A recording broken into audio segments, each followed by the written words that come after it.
हाथ कवनो के कुछबो ना खोई हो ए पिया।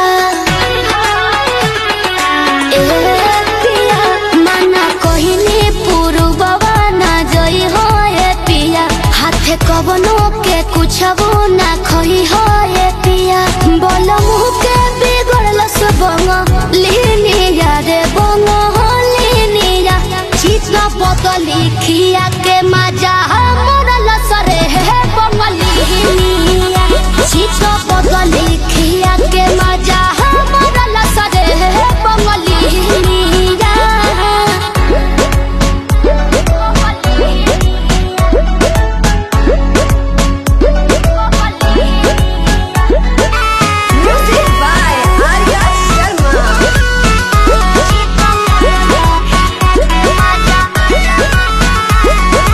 पहिले लेखा कर लेना हमारा से बात हो। मांगी जब